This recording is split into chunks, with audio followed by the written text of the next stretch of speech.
స్వల్ప పూజలు నిను గొల్వ స్వామి యేసు, స్వల్ప పూజలు నిను గొల్వ స్వామి దేవా, వలదు చేమంతి పూబంతి వలదు గాని, నాదు ఎదయని పుష్పాన్ని నంటి పెట్టి, నీదు పదమున సల్పుదు నీకు పూజ.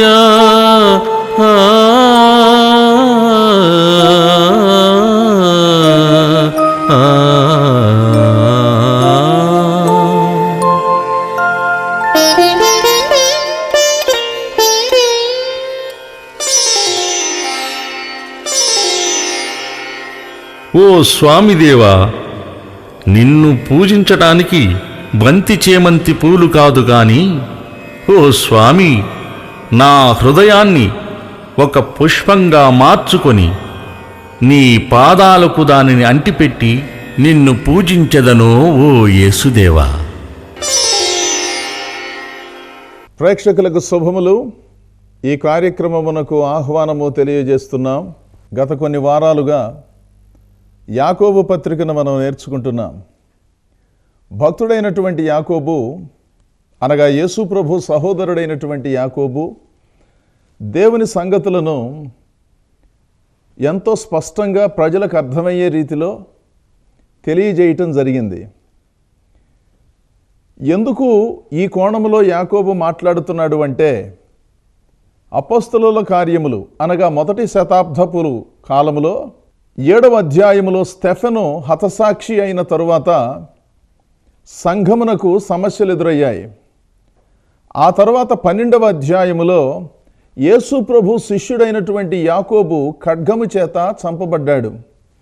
ఇలాంటి పరిస్థితుల మధ్యలో ప్రభువును విశ్వసించినటువంటి వారు కంగారుబడి శ్రమలు కలిగినందున ఆయా ప్రాంతాలకు చెదరి వెళ్ళిపోయారు. ఆయా ప్రాంతాలలో చెదరి భక్తి విశ్వాసాలను కొనసాగిస్తూ ఉన్నటువంటి వారిని ప్రోత్సహించటానికి, దేవునిలో నడిపించటానికి భక్తుడైనటువంటి యాకోబు ఈ పత్రికను రాశాడు. ఈరోజు యాకోబు పత్రిక 1వ అధ్యాయము 19 నుండి 27 వచనాలలో ఉన్నటువంటి సంగతిని మనం నేర్చుకుందాం. ఇక్కడ మనం గమనించవలసిన సంగతి, నా ప్రియ సహోదరులారా, మీరు ఈ సంగతి ఎరుగుదురు గనుక ప్రతి మనుష్యుడు వినుటకు వేగిరపడువాడును, మాటలాడుటకు నిదానించువాడును, కోపించుటకు నిదానించువాడునై ఉండవలెను. 3 ప్రధానమైనటువంటి సంగతులను ఇక్కడ భక్తులైనటువంటి వారికి తెలియజేశాడు. ఏమిటయా అంటే, వినటానికి శ్రద్ధ కలిగిన వారుగా ఉండాలి, ఆ తర్వాత మాటలాడుటకు నిదానించేటటువంటి వారుగా ఉండాలి, కోపపడటానికి కూడా కాస్త నిదానించేటటువంటి వాళ్ళుగా ఉండాలి. ఇక్కడ ఈ సంగతులను మనం పరిశీలిస్తే, ఇక్కడ చెప్పబడినటువంటి 3 సంగతులు మనలను తీవ్రంగా ఇబ్బంది పెట్టేటటువంటివి. చెప్పే నేనైనా వినే మీరైనా ఆయా సందర్భాలలో తప్పిపోయేది ఇక్కడే.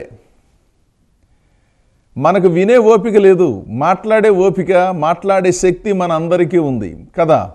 మాట్లాడటం అనేటటువంటిది గొప్ప వరం, కానీ శ్రద్ధగా వినేటటువంటి వారికి ఉన్నటువంటి జ్ఞానం వినటం చేతగాకుండా కేవలము మాట్లాడేటటువంటి వారికి లేదు.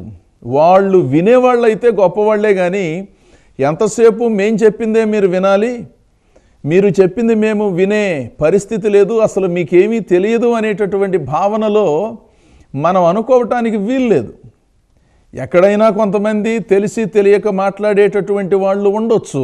వాళ్ళను మినహాయించి మనం ఆలోచన చేస్తే వినుటకు వేగిరపడేవారుగాను, మాట్లాడటానికి కోపించటానికి నిదానించేటటువంటి వారుగాను ఉండాలి అని ఓ మనిషికి కావలసిన జీవన సూత్రాలను ఎంతో చక్కగా భక్తుడు ప్రస్తావించటం మనం చూడగలం.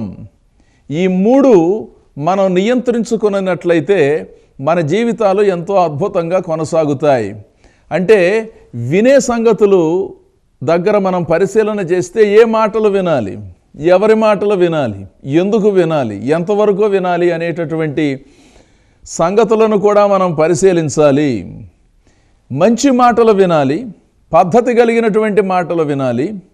అంతేగాని ఏ మాటలు పడితే ఆ మాటలు వినటమనో వాటిని భుజాన వేసుకోవటం, అవి ఓ శ్రేష్టమైనటువంటి సంగతులుగా భావించి మరొక ఇబ్బందిని సృష్టించుకోవటం అనేటటువంటి ప్రక్రియ బహుసహజముగా జరుగుతూ ఉన్నటువంటి ప్రపంచంలో మనం ఉన్నాం. వాటినే మనందరం చెప్పుకునేటటువంటి పద్ధతి ఏమిటంటే, పలానా వాళ్ళు చెప్పుడు మాటలు వింటారండి అని. అవును, మరి చెప్పే మాటలు వినాలి. అయితే చెప్పే వ్యక్తి ఎలాంటి వాడు అనేటటువంటి దానిపైన చెప్పే మాటలు వినాలా, వినొద్దా, వినిన మాటలు విశ్వసించాలా, లేక కేవలము పరిశీలించాలా అనేటటువంటి నిర్ధారణ వినేటటువంటి వారు జరిగించుకోవటం ధర్మము. దేవుని మాటలు మనం వినాలి, ధర్మశాస్త్రమునకు సంబంధించిన సంగతులు మనం వినాలి. అనవసరమైనటువంటి మాటలు ఒకవేళ విన్నప్పటికీ వాటిని పెద్దగా పట్టించుకోకుండా మన జీవితాలను నడిపించుకోవలసినటువంటి క్రమశిక్షణను భక్తుడు విశ్వాసులైనటువంటి వారికి తెలియజేస్తూ ఉన్నాడు.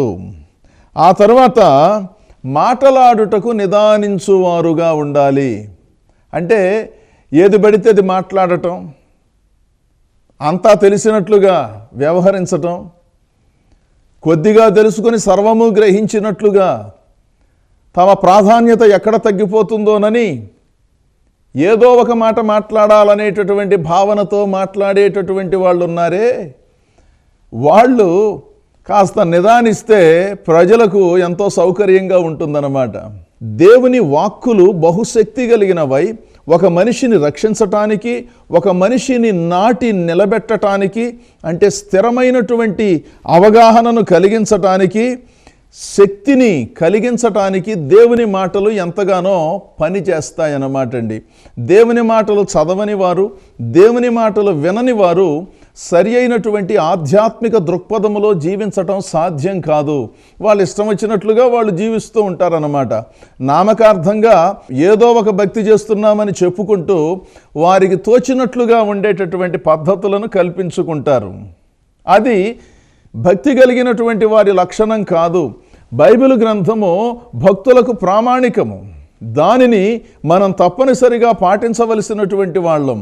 దేవుని వాక్యాన్ని విని విశ్లేషించి అందున్నటువంటి శక్తిని గమనించవలసిన వాళ్ళమై ఉండగా, ఈ దేవుని భక్తిని కేవలము భౌతికమైనటువంటి దీవెనల కొరకు వినియోగించుకోవటమే ప్రధానమైనటువంటి అంశం కాదు కదా. దేవుని సేవించేటటువంటి వారండి, దేవుని వాక్య ప్రకటన ప్రధానమండి. మీ సంఘాలలో కానీ, మీరు ఏర్పాటు చేసే సభలలో కానీ దేవుని వాక్యానికి ప్రథమ స్థానం ఇవ్వాలి. దేవుని వాక్య వివరణ జరగాలి. అంతేగాని దేవుని వాక్యమునకు అనుబంధముగా ఉన్నటువంటి వాటికి అధిక ప్రాధాన్యతనిచ్చి వాక్య ప్రకటన లేకుండా అనవసరమైనటువంటి కార్యక్రమాలన్నిటినీ ఏర్పాటు చేసుకుని ముగించటం అనేటటువంటిది ధర్మం కాదు, పద్ధతి కాదు. కొంతమంది తెలిసి కానీ తెలియక కానీ సరి అయినటువంటి ప్రణాళిక లేనందున కానీ ఇలాంటి కార్యక్రమాలు జరిగించటం మనం చూస్తున్నాం. దేవుని వాక్యమే ఒక మనిషిని స్థిరపరిచేది, దేవుని వాక్యమే ఒక మనిషిని బ్రతికించేది, దేవుని యొక్క సన్నిధే ఒక మనిషికి జీవ సాధనముగా మారి ఉపయోగపడుతుంది. దేవుని వాక్యాన్ని గుండెలో పెట్టుకున్నటువంటి మనిషికి సర్వము సమకూడి చక్కగా జరుగుతాయి. ఈ సంగతులను మనం గుర్తించాలి. అలాంటి దేవుని వాక్యము మన జీవితాలను అత్యద్భుతముగా నడిపిస్తుంది. యేసు ప్రభు తన ఉపదేశాలలో కూడా కొన్ని ప్రాముఖ్యమైనటువంటి సంగతులు తెలియజేయటం జరిగింది. అదేమిటంటే మత్తయి సువార్త 13వ అధ్యాయము 15వ వచనములో ఈ విధంగా ప్రస్తావించటం జరిగింది. అదేమిటంటే వినుట మట్టుకు విందురు గాని గ్రహింపనే గ్రహింపరు, చూచుట మట్టుకు చూతురు గాని ఎంత మాత్రము తెలుసుకొనరు. అంటే దేవుని సంగతులు వినినట్లుగానే ఉంటారు, వాళ్ళకేమీ తెలియదు. మొదటిసారి, రెండోసారి, మూడోసారి, నాలుగోసారి తెలియలేదంటే ఏదో ఒకటి అర్థం ఉంది. పోన్లే, కొంతమంది వేగంగా నేర్చుకుంటారు, కొంతమంది కాస్త మెల్లగా నేర్చుకుంటారు, దానిదేముంది. కానీ దశాబ్దాలుగా సంఘాలకు వెళుతున్న ఏ విధమైనటువంటి వాక్య పరిజ్ఞానము లేనటువంటి వాళ్ళు ఉన్నారే, వాళ్ళ వలన వారికి సమస్య, సంఘానికి పెద్ద సమస్య. ఎందుకంటే వాళ్ళకి దైవ సంబంధమైనటువంటి సంగతులలో ఓనమాలు రానటువంటి వాళ్ళుగా ఉంటారు. మహాపరిజ్ఞానం ఏమీ అక్కర్లేదు, కానీ దేవుని వాక్యములో ఉన్నటువంటి విశేషతను గమనించడం చాలా ప్రాముఖ్యమండి. అది లేకుండాను ఇక ఏదో యేసు ప్రభు దగ్గరికి వెళితే స్వస్థత వస్తుంది, ఏదో ఒక రకంగా ఏదో ఒక సమయంలో వెళ్ళొస్తే సరిపోతుంది అని సెంటిమెంటల్గా భక్తి కార్యక్రమాలను నిర్వహించటం కాదు. దేవుని వాక్యమును అందున్న శక్తిని గ్రహించేటటువంటి మనుషులు ధన్యులు. అదే యేసు ప్రభు చెప్పాడు, మనుష్యుడు రొట్టె వలన మాత్రము కాదు, దేవుని నోట నుండి వచ్చు ప్రతి మాట వలన జీవించును. దేవుని మాట అంటే ఏమిటి? దేవుని వాక్యం. దేవుని మాట ఒక మనిషిని బ్రతికింపజేస్తుంది. ఇహలోక సంబంధమైనటువంటి భోజనాలు మనిషి శరీరానికి ఉపయోగపడే మాట నిజం, కానీ ఆ మనిషి మానసికంగా, ఆధ్యాత్మికంగా దృఢంగా ఉండాలి అంటే దేవుని మాట బ్రతికిస్తుంది. బ్రతికించేది, బ్రతుకునిచ్చేది, నడిపించేది దేవుని వాక్యం. ఆ తర్వాత దేనినైనా మనం ప్రస్తావించుకోవచ్చు, కానీ దేవుని వాక్యాన్ని పక్కన పెట్టి మరో అంశాన్ని అతి ప్రధానముగా బోధించటం, దానిని ప్రదర్శించటం, దేవుని వాక్యము యొక్క ప్రాధాన్యతను తగ్గించటమే అవుతుంది. ఆ సంగతులను మనం జాగ్రత్తగా గమనించాలి. ఆ తర్వాత 22వ వచనములో, మీరు వినువారు మాత్రమయ్యుండి మిమ్మును మీరు మోసపుచ్చుకొనకుండా వాక్య ప్రకారము ప్రవర్తించువారయ్యుండుడి. ఎవడైనను వాక్యమును వినువాడయ్యుండి దాని ప్రకారము ప్రవర్తింపని వాడైతే వాడు అద్దములో తన సహజముఖమును చూచుకొను మనుష్యుని పోలియున్నాడు. వాడు తను తాను చూచుకొని అవతలికి పోయి తానెట్టివాడో వెంటనే మరిచిపోవును. ఇక్కడ ఒక సంగతిని గమనించాలి. వినటం, విశ్వసించటం. దేవుని వాక్యాన్ని విని అందున్న సంగతులను గ్రహించేటటువంటి మనుషులు ధన్యులు అన్నమాట అండి. చాలామంది యేసు ప్రభు దగ్గరకు వచ్చారు, దేవుని వాక్యాన్ని విన్నారు, కొంతమంది విశ్వసించారు, కొంతమంది విశ్వసించలేదు. ఎందుకంటే వాళ్ళకి ఏం జరిగిందో ఏమో కానీ దేవుడంటే అభిమానం ఉన్నప్పటికీ సంగతులను జరిగించటంలో వెనకబడి ఉన్నారు. దేవుని వాక్యాన్ని వినటం, విశ్వసించటం అనేటటువంటి ప్రక్రియ ప్రతి మనిషికి చాలా ప్రాముఖ్యమైనటువంటిది. యేసు ప్రభు తన బోధలను జరిగిస్తూ ఉన్నప్పుడు ప్రజలు తండోపతండలుగా యేసు ప్రభు దగ్గరకు వచ్చేవారు. ఎందుకు వచ్చేవారంటే యేసు మాటలు వినాలని కొంతమంది ఎటుతిరిగి వచ్చేవారు.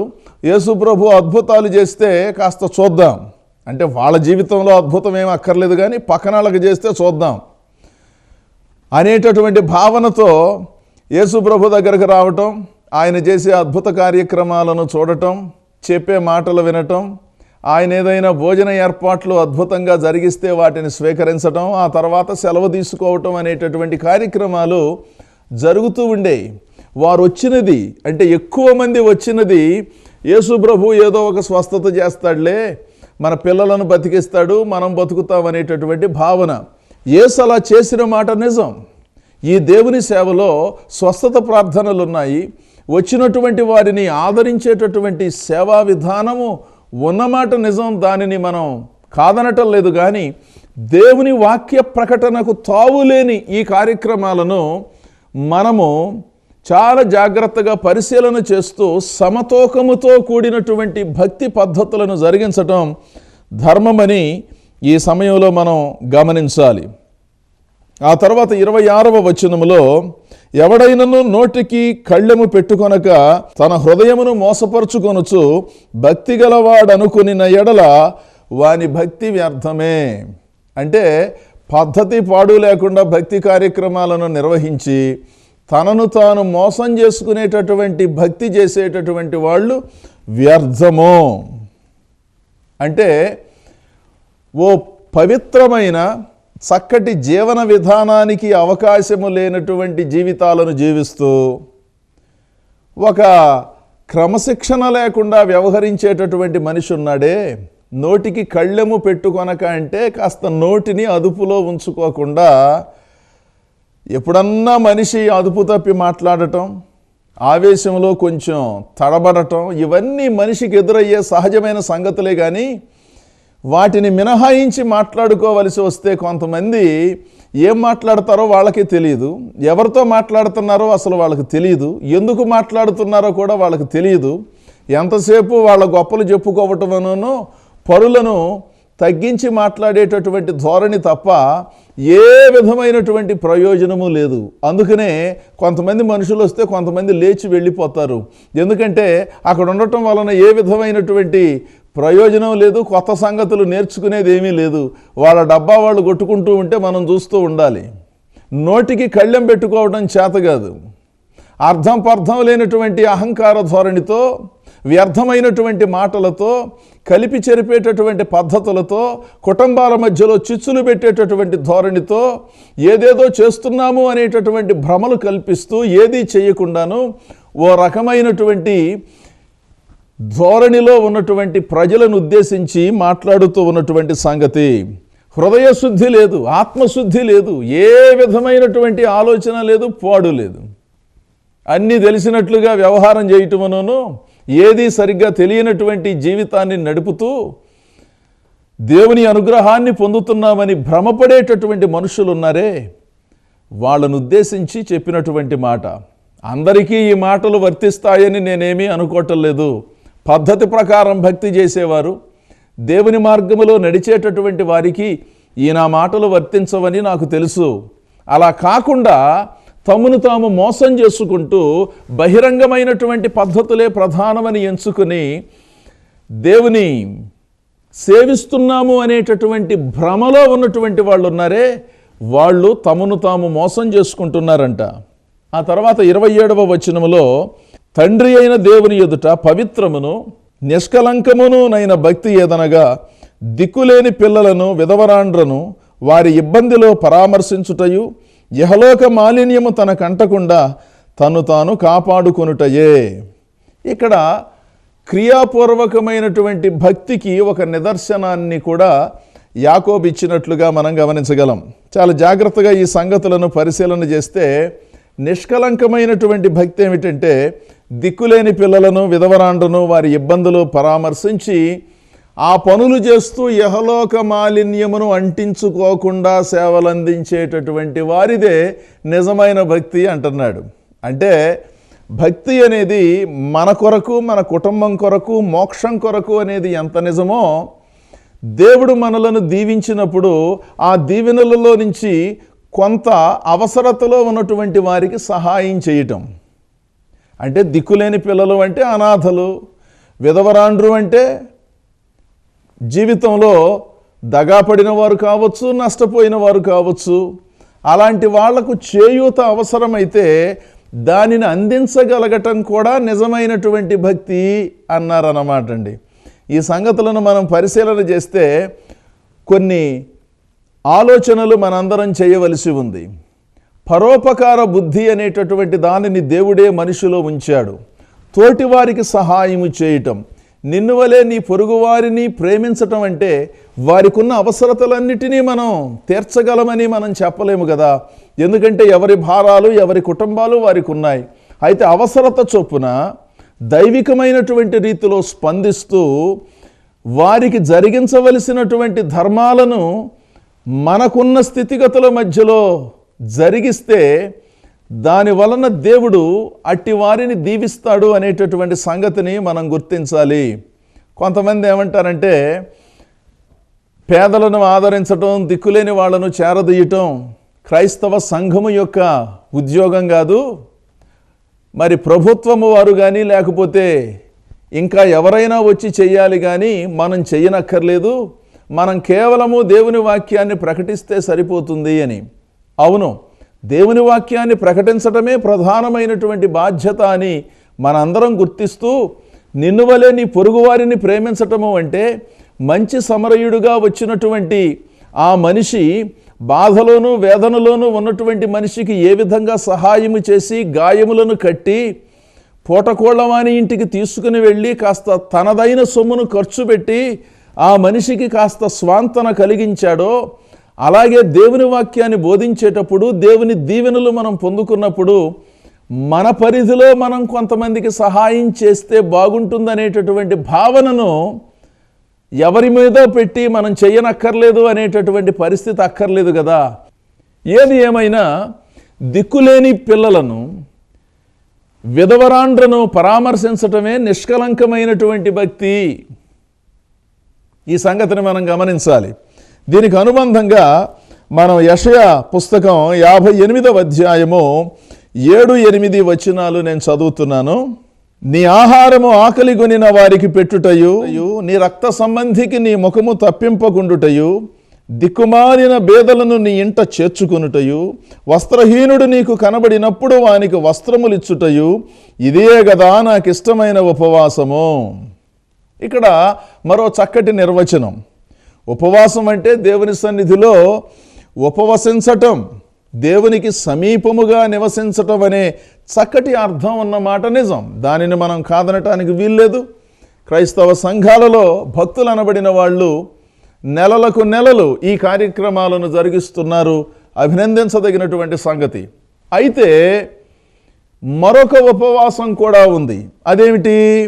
ఆకలిగొనిన వారికి ఆహారం పెట్టటం, రక్త సంబంధికి ముఖము తిప్పకుండా ఉండటం, దిక్కుమాలిన వారిని ఇంట చేర్చుకోవటం, వస్త్రహీనుడు కనబడినప్పుడు ఏదో ఒక సహాయం చేయటం, ఇదే కదా దేవునికి ఇష్టమైనటువంటి భక్తిలో ఒక ప్రధానమైనటువంటి అంశము అని.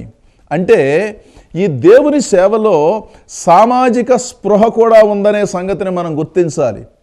మీరు చేయలేకపోతే చేయలేకపోండి, అంటే మీరు చేయలేకపోతున్నారు గనుక ఇతరులు ఎవరైనా చేస్తే అది తప్పు అని మనం అనలేం కదా. అరే నేను చేయలేకపోతున్నానండి, ఫలానా వాళ్ళు చేస్తున్నారు, దాందేముందండి అని అనవలసింది పోయి మనం చేయటం లేదు గనుక ఇంకా ఎవరైనా అది చేస్తే అది తప్పు అని అభివర్ణించటం గిట్టని ధోరణిని సూచిస్తుంది కదా. దేవుని వాక్యాన్ని బోధించేటటువంటి వారు పరోపకార బుద్ధితో ఎంతోమందికి సహాయం చేస్తున్నారు.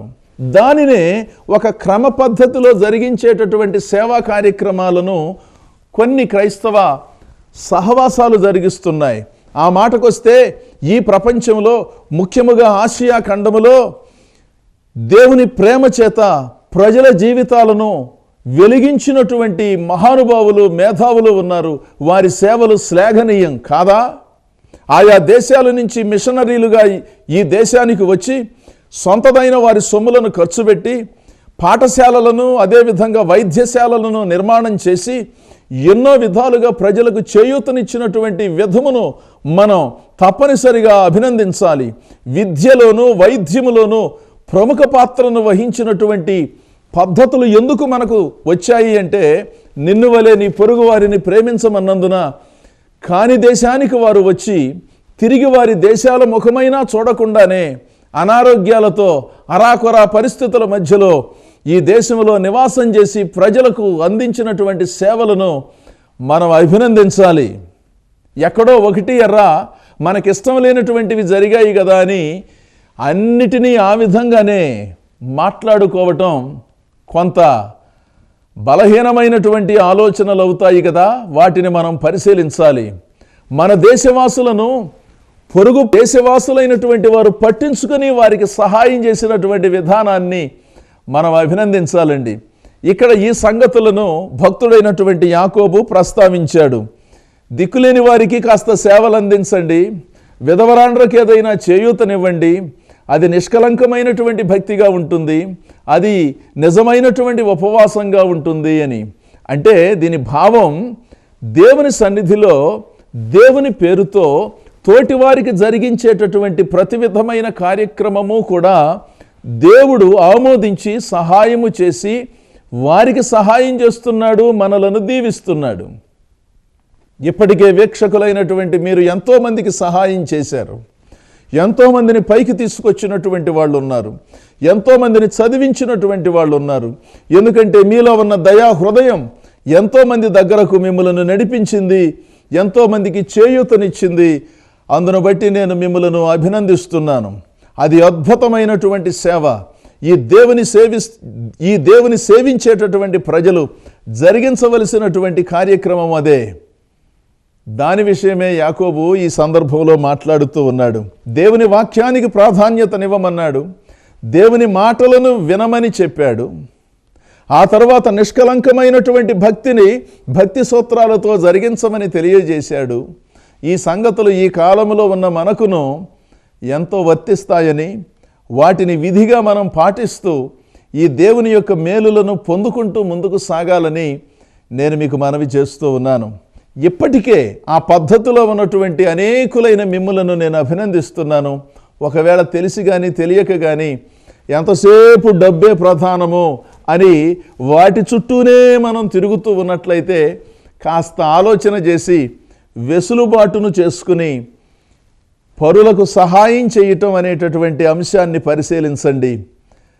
మన దగ్గర ఉన్నటువంటి సొమ్ములన్నీ మన కొరకే కాదు, ప్రజల కొరకు, తోటివారి కొరకు అనేటటువంటి భావనను కలిగి ఉండి విశాలమైన హృదయములో ఆలోచించినప్పుడు జీవితాలు ఎంతో సమాధానంగా ఉంటాయి, మన కుటుంబాలు ఎంతో వర్ధిల్లుతాయి. అలాంటి పద్ధతులను మనం అనుసరిస్తూ ముందుకు సాగటం మన జీవితాలకు ఎంతో సంతోషాన్ని, సమాధానాన్ని కలిగిస్తుంది. అందుకని ఈరోజు దేవుని సంగతులను పరిశీలిస్తూ దేవుని కొరకు ప్రతిఫలించేటటువంటి విశ్వాసులుగా, దేవుని ప్రజలకు చూపించేటటువంటి వారుగా మనందరం ఉందాం. తద్వారా దేవుడు మనలను, మన కుటుంబాలను దీవిస్తాడు. మన దేశం వర్ధిల్లుతుంది, మన దేశ ప్రజలు సుభిక్షంగా ఉంటారు. అప్పుడే అద్భుతమైనటువంటి జీవన విధానానికి మనందరం కలిసికట్టుగా పనిచేసినట్లు అవుతుంది. అందుకని భక్తిని భక్తి సూత్రాలతో చేద్దాం, నిష్కలంకమైనటువంటి రీతిలో జరిగిద్దాం. ఏ విధమైనటువంటి విచిత్రమైన పద్ధతులకు తావు లేకుండా ప్రభువును ప్రభువుగా సేవిస్తూ ప్రజలను ప్రభావితం చేస్తూ ఈ దేవుని సన్నిధిలో ముందుకు సాగాలని కోరుతూ ఈ నా మాటలు ముగిస్తున్నాను. దేవుడు మిమ్మును, మీ కుటుంబాలను గొప్పగా దీవించునుగాక. ఆమేన్.